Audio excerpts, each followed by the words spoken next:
மக்களே நேத்து என் ஃப்ரெண்டு 2 பேர் வீட்டுக்கு வந்திருந்தாவ. வீட்டுக்கு வந்தா சும்மா தானே வருவாவ. இப்பல்லாம் எங்க அந்த பழங்காலத்து பழக்கம் எல்லாம் மறந்து போச்சுல. முன்னால தான் வீட்டுக்கு சொந்தக்காரங்க வந்தா ஏதாவது பண்டெல்லாம் வாங்கிட்டு வருவாவன்னு சொல்லிட்டு நம்ம சின்ன பிள்ளையில அவிய பின்னாலவே நிப்போம்.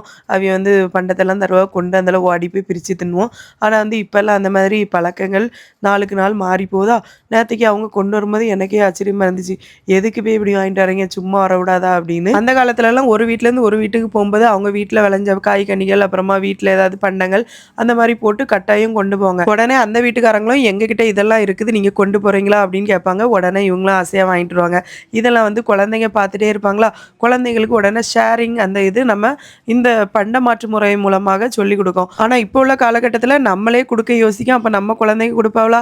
இது வந்து நமக்கே ஆபத்தா மாறும். என்னன்னா நம்ம குழந்தைகளை கொஞ்சமாவது நம்ம தாராளமா இப்படி ஷேர் பண்றது ஹெல்ப் பண்றது அப்படி வளர்க்கணும்.